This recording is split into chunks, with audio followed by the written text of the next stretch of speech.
Las Fallas. ¿Cuántas personas estaban esperando que llegaran?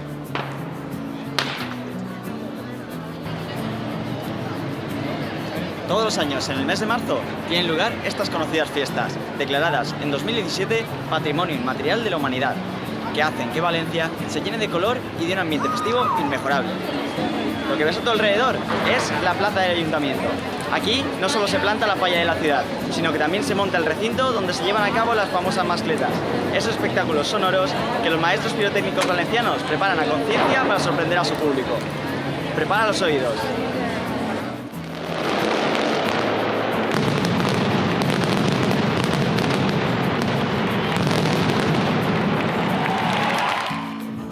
Después de la elección de la fallera mayor y la cridá, que dan lugar al inicio de las fallas, otro de los actos más importantes es la plantá.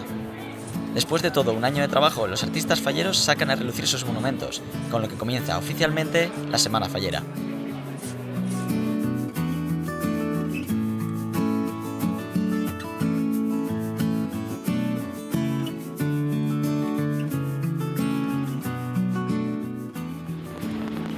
Tenemos todos los días por la noche diferentes castillos de fuegos artificiales, pero sin duda, el que nos dejará con la boca abierta es el que se lleva a cabo el día 18 durante la llamada Nit del Foc. Observa. Valencia se despide de las fallas durante la Nit de la Crema y una vez más concluye así una semana inolvidable.